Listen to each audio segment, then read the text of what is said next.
Okay, guys, welcome to Advocacy 101.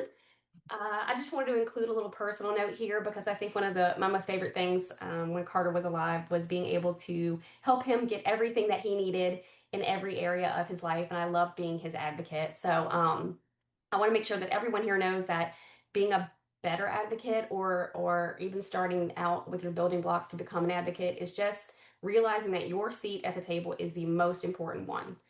Nothing about this makes you a difficult parent. You're there to be the expert on your child, and that your child is the person that everyone's there to support. So today we want to help you with some new tools that you can get comfortable and confident in your role. We have Rachel Vella, so she's a professional and a Grand 2A parent, leading this conversation for us today through the MAPS strategy. That's a tool designed to empower families regardless of your age or location. So hopefully you guys can walk away today with a clear roadmap for some goals and solutions for some common pitfalls we all face. So Rachel, the floor is yours. Hello, everyone. Thank you guys so much for having me. I'm going to be honest with you. So, I was at the transitioning to adulthood breakout before, and that got me so gosh darn fired up that I'm ready to like burn this whole presentation and just go like scorch earth and talk about how you can um, put schools in their place. The problem with that, though, unfortunately, right, is that we are from all over the globe. And even if you're in the United States, different states um, still handle things differently. So I wanted to make sure that everyone, regardless of where you're from, had the ability to walk away from this session with something that is going to be a practical strategy for you. So a little bit about my background. Like Lauren said, I am the mom of a Grin to a daughter, Miss Olivia. She is really more of like an autistic girl presentation. She has some real extreme sensory seeking behaviors. Knock on wood, she does not have clinical seizures yet, but she does have hundreds and hundreds of epileptiform discharges 24/7. Um, Speech, we have actually come a really long way with, to the point where technically she went from being basically non-speaking to suddenly she's speaking in complete sentences and scoring in the average range for her expressive and receptive communication. Now, don't get me wrong, we still have pragmatic issues to work on, and her speech clarity is real rough sounding. Um, so it's not like she's magically just cured in terms of her speech language moments, but it is a huge difference and it has changed our lives significantly. With that said, everything else is literally a struggle for us. So we have behavioral concerns. She just got an official developmental coordination disorder because of her hypotonia. She's got dyspraxia. She's got balance and fine motor issues, all sorts of things. Um, so our life is not easy, I promise. I have been Olivia's primary caretaker at home since 2020. I actually had to leave my job as a special education teacher because her needs, well, first of all, she was a 2020 baby and the pandemic was wild. But then by the time the world started opening up again, it was pretty apparent that she had some pretty significant complex needs that needed to be managed. So I have been home with her, but long before she was born, I became a special education teacher. Coincidentally, the first 6 years of my teaching experience worked exclusively with autistic students with high support needs. And I have always had a passion for having parents be an equal part of this process, of this educational process. So I've always been passionate about parental advocacy and making sure that all students have equal access to education. You would think that with my background, this would be easy for me as the parent side, but let me tell you, there is absolutely nothing that prepares you to be a parent in this situation. So really, what I have kind of started doing recently is just trying to combine that professional background and also my own lived experience perspective working with Olivia and getting her the supports that she needs. So, what I'm going to be talking about today specifically is Section 300 of the Individuals with Disabilities Education Act. And that is the section that essentially requires that there's parent participation and input as part of any type of school-based decisions. When you come into an IEP in the United States, but I also know there are separate processes in Canada and parts of Europe and Asia that also require some sort of a signature. That first signature we're asking for you is just saying that you're part of the process, that you're here, you're present that day. I want to be able to take you guys beyond that signature and help you become a much more active participant so that your voice and your child's voice are heard much more prominently. So, normally, I could talk on this topic for like 2 to 3 hours. We're going to cut it down. It's going to be kind of fast. But my hope is that by the end of today's session, you will understand a planning process called MAPS, which stands for Making Action Plans. I am going to give you some strategies to participate confidently, to help you support educational planning and development, regardless of where you live or how old your child is. And also, recognizing that sometimes you may not have the capacity to do this whole planning process, and that is okay. I have been there. I have been in a place where just if you gave me one more thing, I was going to completely break down and not function whatsoever. So I'm also going to give you options for a abbreviated process of this parent and caregiver input section. Okay, so let's talk a little bit more about MAPS. Like I said, MAPS stands for Making Action Plans. It is a collaborative planning process that focuses on your strength, the child's strengths and dreams. The idea is that you are building a shared vision with the people that you are working with, whether that is your child's elementary school, whether that is the fact that your child is turning 18 and you are working with a transition focused post school planning committee.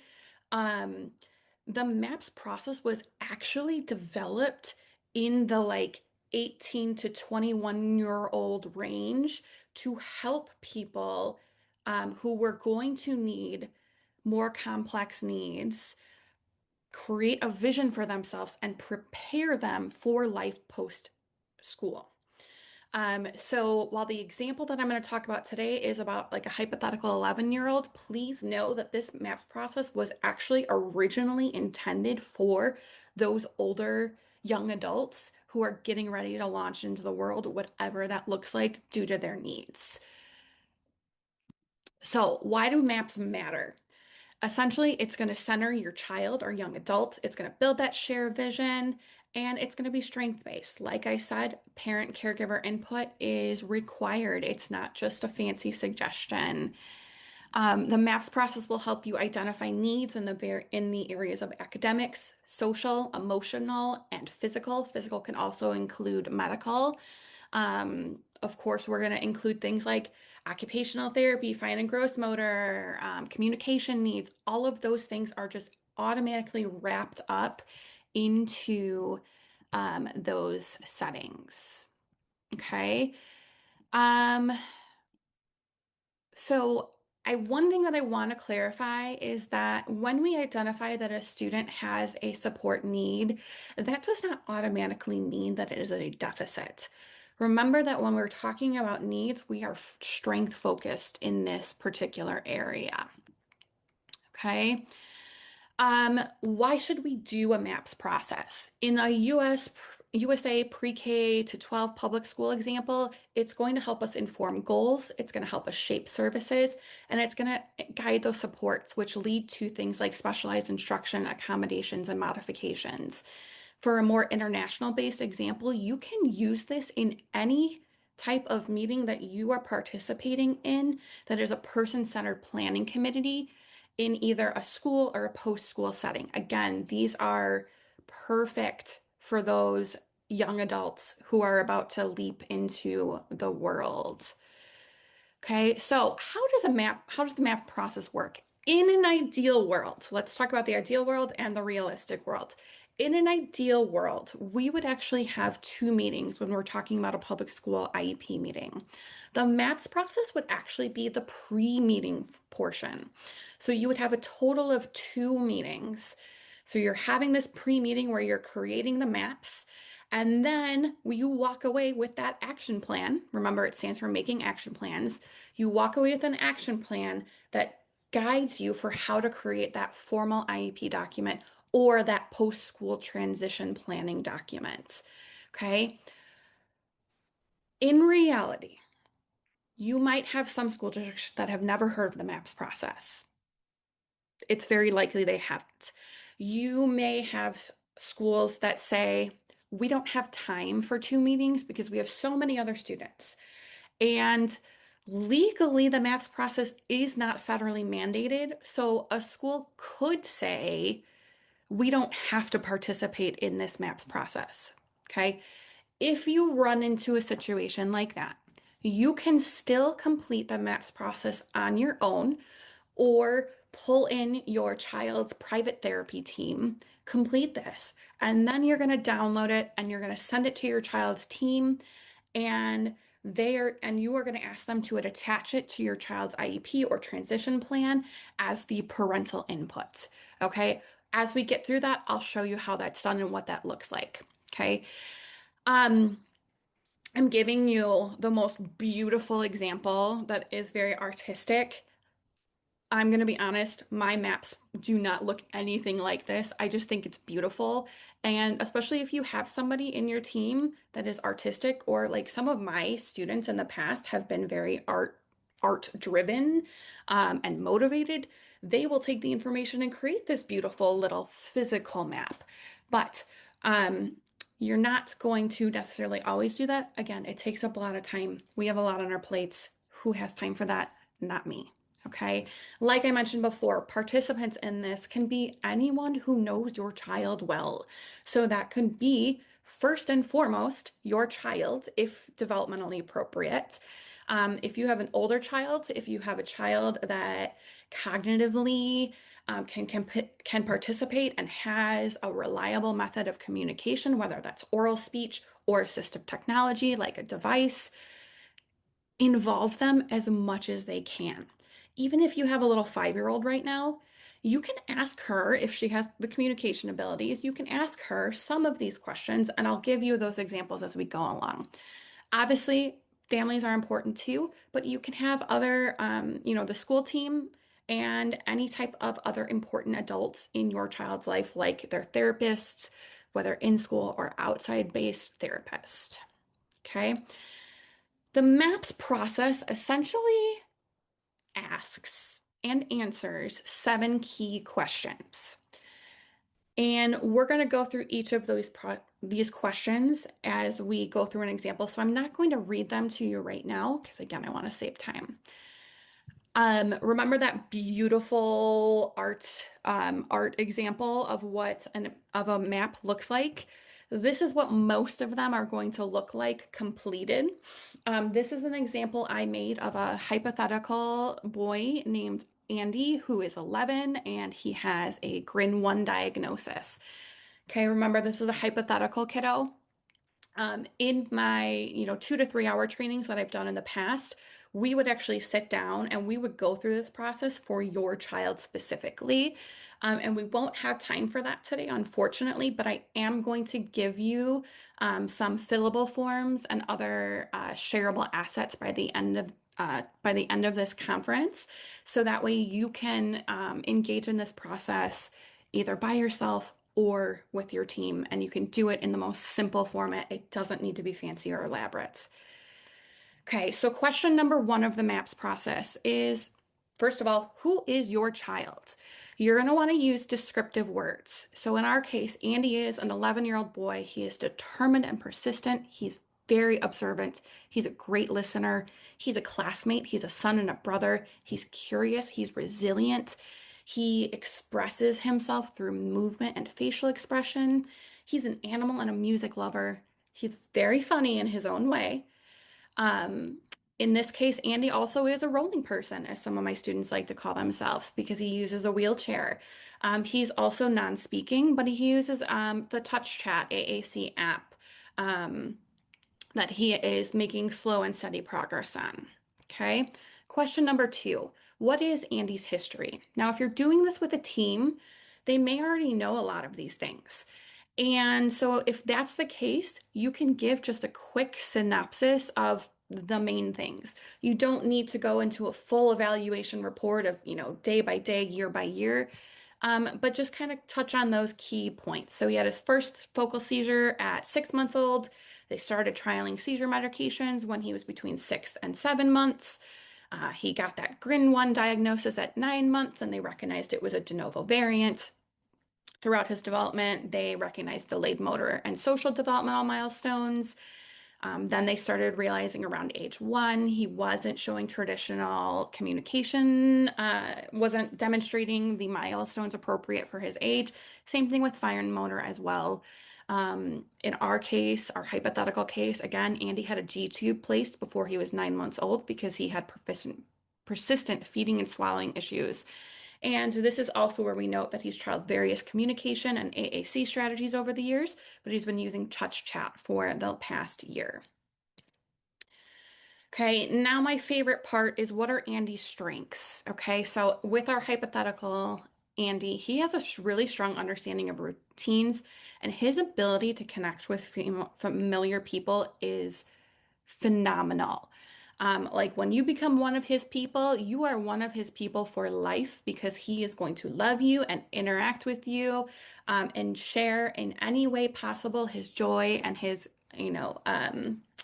joy with you and his relationship with you. His another strength is that he can express his preferences clearly through vocalizations and sometimes a communication device. He does not want to watch the movie you chose for him because he is vocalizing that that is not what he wants. Even if he doesn't have the words, you can tell by his behavior and vocalizations. Like Andy does not want him to listen to this or watch this. Okay, his determination is a strength and his joy is contagious.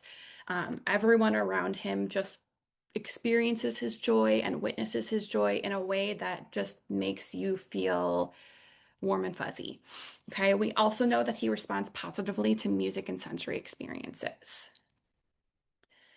Now, this is the part where we are starting to create that shared vision. We know who he is, we know what his strengths are.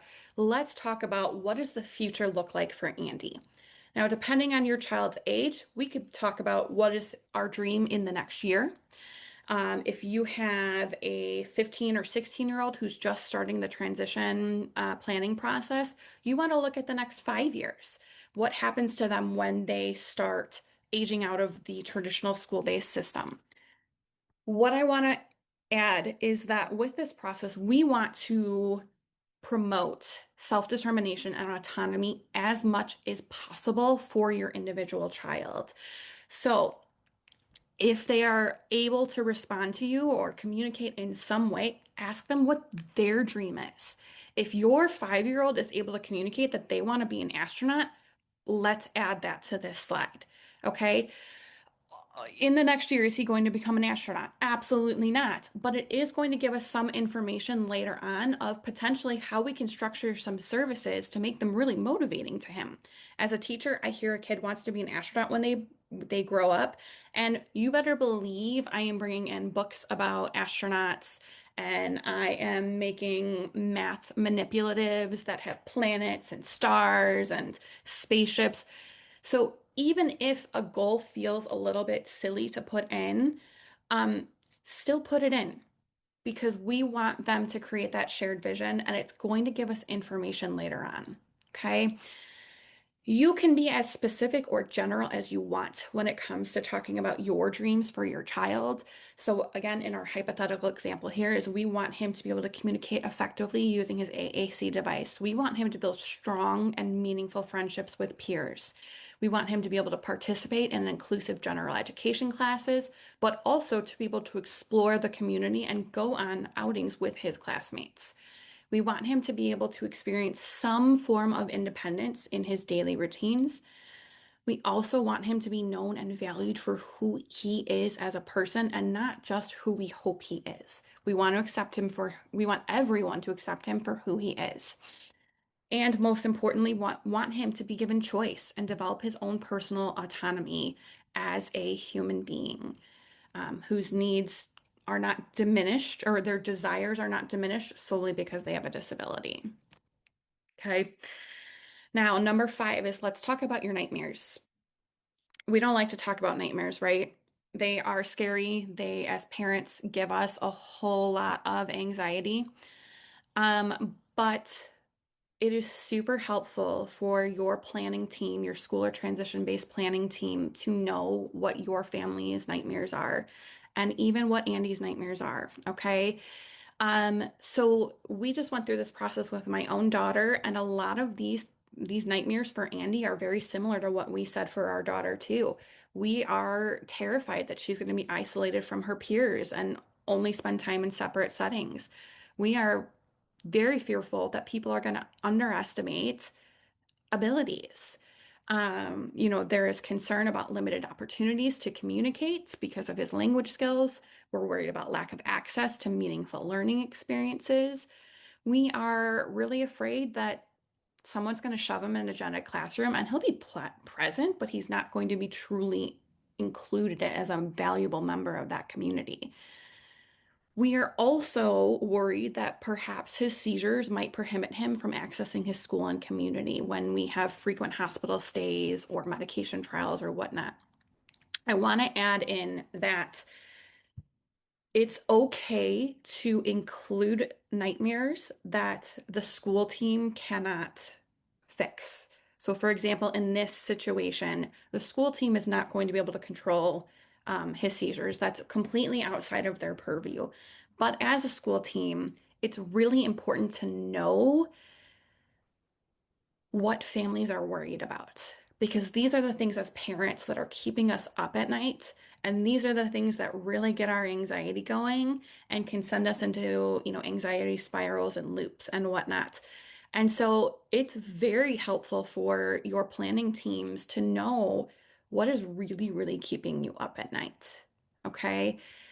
Again, some, grade level, age appropriate questions. Instead of calling it a nightmare, if you're talking with your fifth grade child, don't say like, what's your nightmare? Because they're going to tell you I'm, afraid of monsters coming out of my closet or whatever. Maybe in the next year, they're worried they're not going to have a friend. Okay, let's include that. Maybe they're worried that people won't think he's smart enough for fifth grade. Let's go ahead and add that into the nightmare so that we can address those concerns for him in his IEP. Now, questions 6 and 7 is when we start getting into the nitty-gritty of the MAPS process. Okay, so what are some of Andy's needs to make the dream possible and avoid the nightmares? Okay, so give me a moment. I'm remembering how I put this in. Yeah, okay. So, what are some things that Andy needs? He needs consistent access to his AAC and his communication device. He needs a dedicated assigned adult for safety and wheelchair assistance.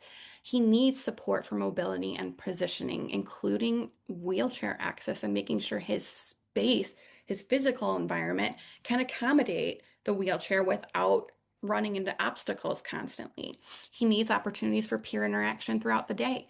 He needs time to process and respond with AAC gestures or vocalizations. He needs accessible classroom materials because of those fine motor concerns. He needs support staff who are trained in communication and inclusion strategies. He needs sensory breaks. He absolutely needs a seizure plan to be communicated to all school staff who work with him and appropriate communication with the parents so that the parents can collaborate with Andy's epileptologist and related therapist.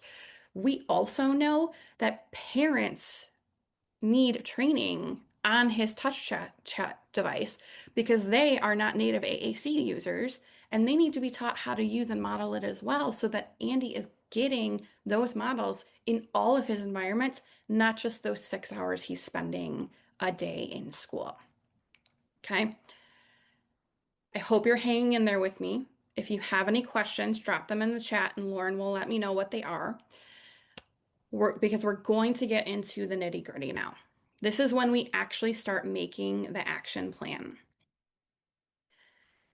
Um, so question 7 is when we are going to combine that information that we have just gathered in the previous 6 questions to make the action plan.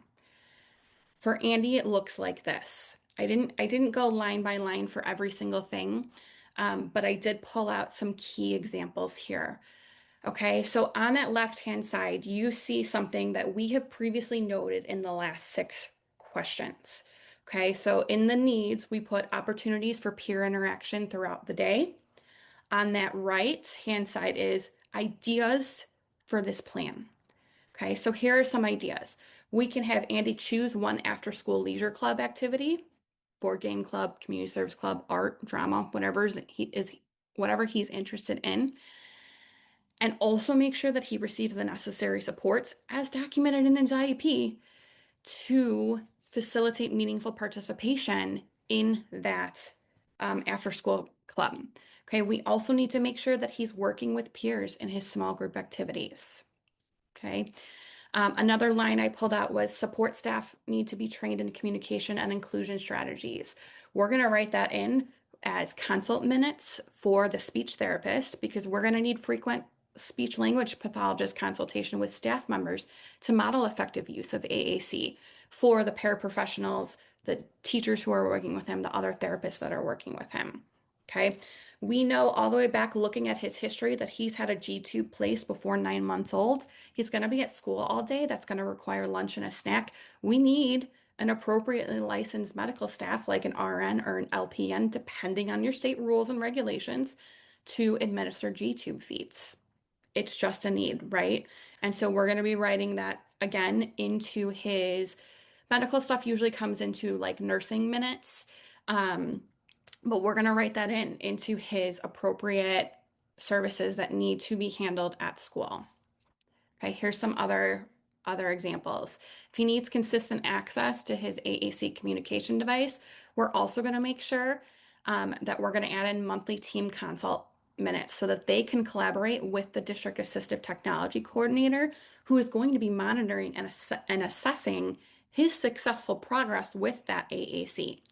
We're also going to include parents in this because parents are vital and your voice matters. And again, if parents don't know how to use the device at school or at home, that device is sitting in a backpack and he's not getting extra practice on a day-to-day basis. Okay. Another thing that we can write into into the IEP is that with his AAC communication device, he is daily going to be participating in his, um, 4th or 5th grade classroom morning meeting with his peers using his AAC device. That gen ed teacher is going to work with either the speech therapist or his special education therapist to make sure that he has that vocabulary on his device that he is able to activate and communicate meaningfully in that morning meeting group situation. Okay.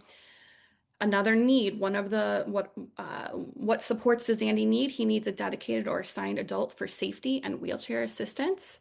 Okay, that's going to be written in again as either direct minutes or consultation minutes as either a direct dedicated or assigned person for assistance with his wheelchair. And also, that person who is assigned to him needs to receive training from the physical therapist because it's going to help with proper positioning, proper mobility, and how to support a wheelchair user in a school-based environment. Okay, the other thing, and this is kind of a hot tip for you, if you have any child that in an emergency situation is not going to recognize danger. They are going to try to elope because they can't follow critical safety instructions. Please, please, please, please, please make sure that in your child's IEP, you have a documented emergency or crisis plan that is reviewed with all staff, ideally at least twice a year in case of a school evacuation or the unfortunate um, a violent person enters the school and plans to cause harm to people, and so the school needs to go into lockdown. You want to make sure that we have a crisis plan in place for who is going to be assisting your child in that setting and what specifically they're going to be doing, depending on if they need to seek shelter, they need to seek hiding, or they need to leave the building because there's a fire, there's been a bomb threat, something like that.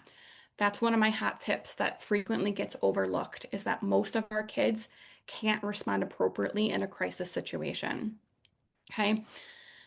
One last example that I'll give, we said before that he needs sensory breaks and materials as needed to maintain regulation. So we're going to write into that IEP that he needs an occupational therapist to create and monitor a sensory diet. The occupational therapist is also going to ensure access to additional on-demand sensory breaks and sensory materials because again, we want Andy to learn how to monitor his own sensory regulation, and he can only do that if he has on-demand access to it. Okay. Any questions coming up? I know I'm talking really quickly. We do have a question in the chat so far. Excuse me. Okay. What do you do when your child's school says they cannot provide a nurse? Okay. Mhm. This is going to depend on the state that you are in, and it is going to depend on specifically what they need the nurse for. Okay. There's two things. First of all, if they're saying, I guess it depends why the school is saying they can't provide a nurse. There's two different ways of looking at it.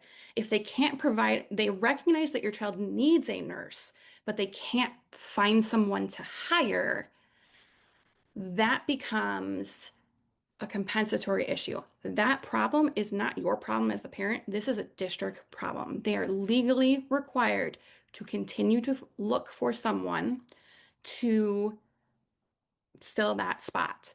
That means they either need to increase the salary that they're going to pay that nurse to attract more nurses. That means they are going to contract outside to a a medical support company that staffs one-to-one nurses. Okay. There's a lot more that goes along with that. And I would have to kind of talk with that person specifically to help them problem solve a little bit. But that's kind of the first one is first of all, a school district, if they recognize something is needed in the IEP, they are on the hook for providing that service. Unfortunately, a lot of times when it comes to those medical things, um, you will probably need to get an advocate involved or perhaps an educational attorney, because it becomes a significant health issue, right? Like if you don't have someone to manage your child's G-tube feedings, they cannot go to school.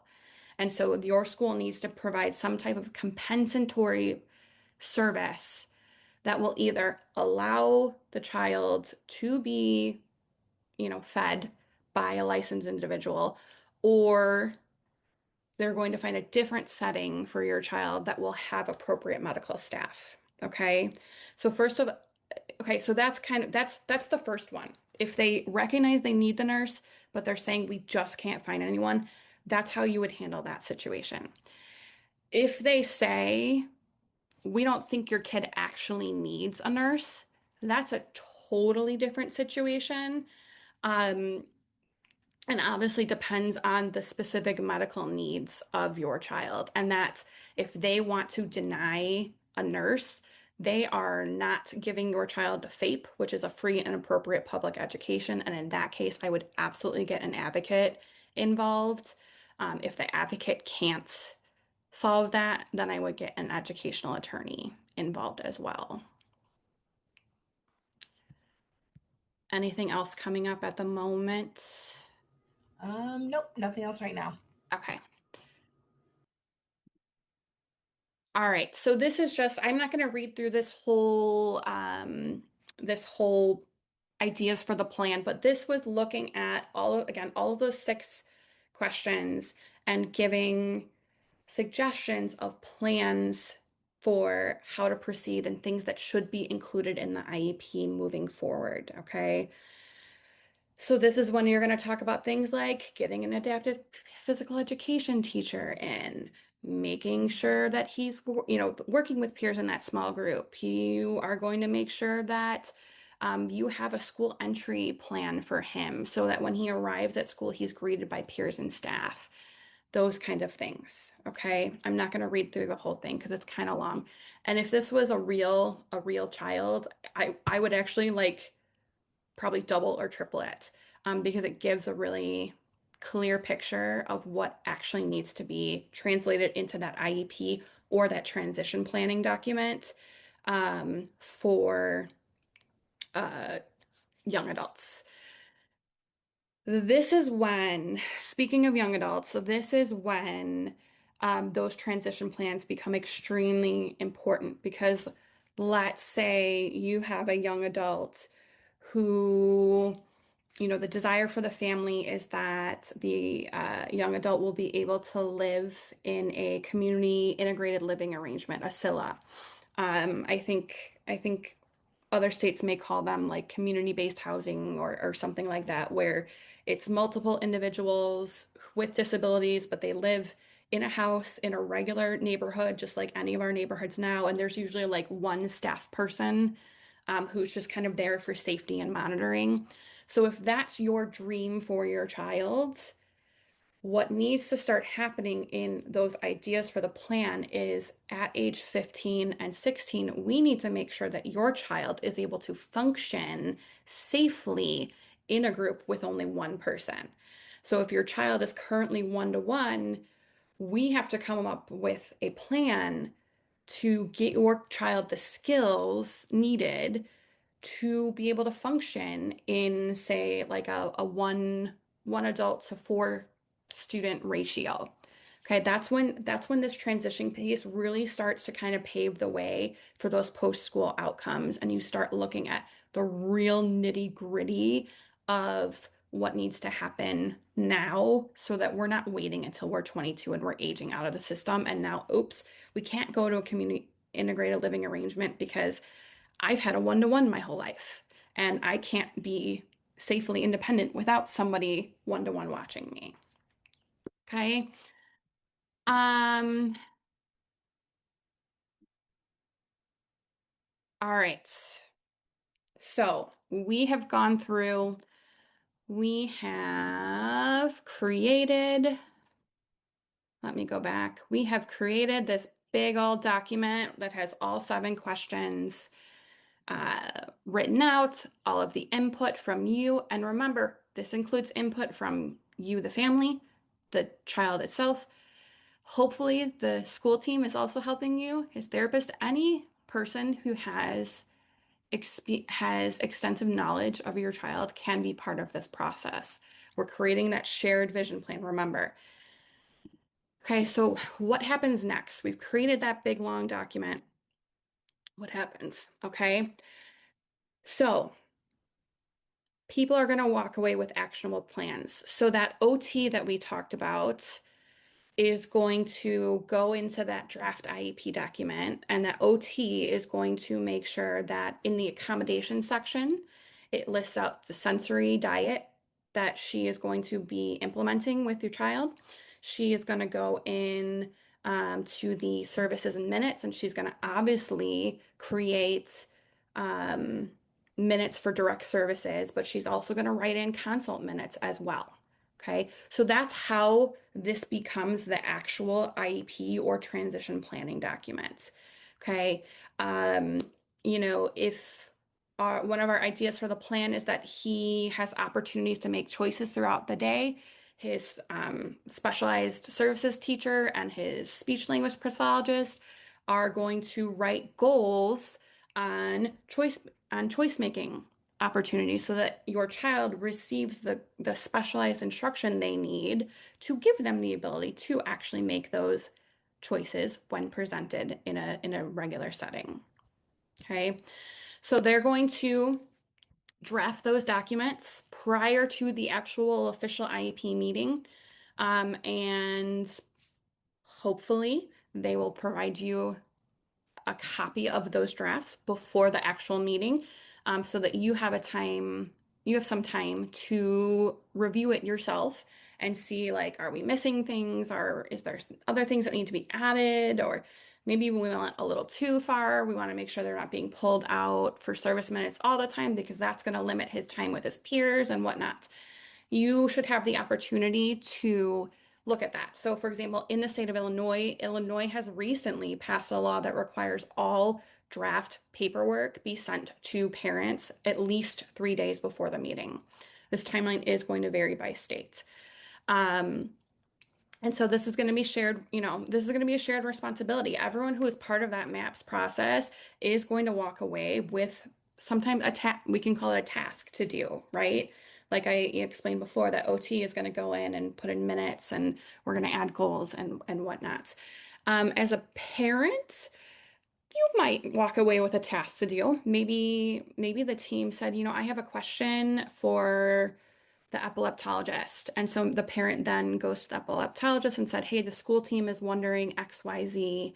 And then, your task is to bring that information back to the school team and share that information moving forward.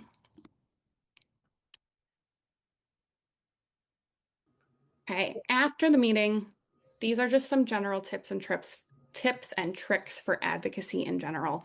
Make sure you're reading any final document. Make sure that you feel like the dreams, the nightmares to avoid, the supports and whatnot are addressed sufficiently. You're going to follow up with the team too in a few weeks and say, hey, how is this IEP working out? We drafted this great plan, but sometimes you get to reality and you're like, oh, maybe we should have done this or we should have added this or whatnot. Um, you are going to stay as involved as you prefer. Okay. Again, this is one of those things where you just need to find what works for your family. So maybe you connect with the teacher once a week. Maybe that looks like a monthly email saying, hey, just wanted to see how is XYZ going? Um, is he making progress from the school's perspective on independently using his AAC? Okay. If you want to, I forget if I put it on this slide. It's the next slide. Okay. If you want to, another thing that you can do, especially when it comes to reviewing progress updates and asking questions, one thing that I personally recommend is that, and again, this is a USA-based traditional public school setting. My personal suggestion, it's completely optional, it's not mandatory, is that when it comes time for parent-teacher conference time, usually like at least in Illinois, like twice a year, you have like a 15-minute evening conference to talk to the school about how things are going.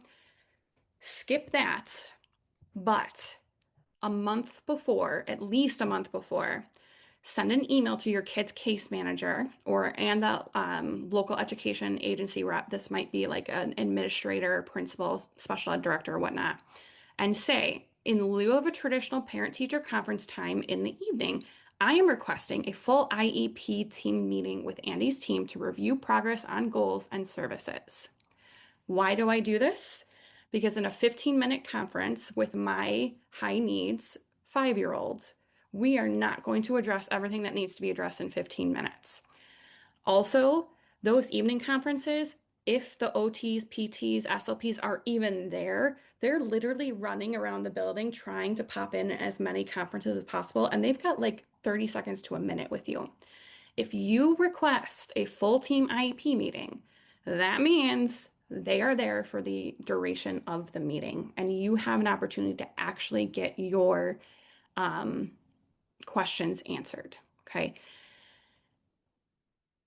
You have a right to request an IEP meeting at any time. This is a federal right. You can request an IEP meeting at any time for any reason.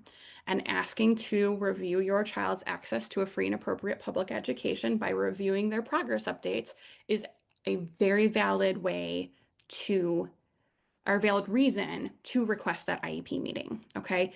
If for some reason the school wants to play hardball and they're like, we don't have time for this, you just respond and cite section of the Illinois with Disabilities Education Act, IDEA law, section 300.501B, which will remind them that you have the legal right to request that IEP meeting, and the school does need to accommodate you in some way. If the school still tries to play hardball and denies your request for some reason, you are always, and this applies to any type of denial from a school. Let's say your school is denying a one-to-one nurse when your child clearly has a need. You will ask them for any denial. You are going to ask them for, it's called prior written notice, where you require them to explain their decision of why they are refusing whatever it is you're asking for, of the one-to-one nurse, of a change in classroom placement, of a meeting, an IEP meeting, and also what data is the school relying on to make that decision to deny you that request. That is something that I want you to be able to kind of internalize and always have that in your back pocket. Schools get a little nervous about it. They get nervous around parents who know their rights. And as soon as you start throwing in some terms like prior written notice or IDA law section, blah, blah, blah, they'll start taking you more seriously. Okay. I know I'm running out of time, but I want to point out that you are a key partner and your voice matters. Again, if the team won't participate in this whole process with you, you can complete the MAPS process yourself. So, and also, if this feels like too much for you, that is okay. Let me show you a quick example of your way to get your parental input documented. Okay, you can do an abbreviated version of the maps as parent input via writing, email, whatnot, and just to have a brief statement, 3 to 5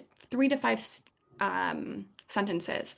Tell them what you hope for in the next year. Tell them what you're afraid of in the next year. And then if you have any pressing concerns that you're wanting to talk about, include that into your parental input statement so that it'll be like 3 to 5 sentences.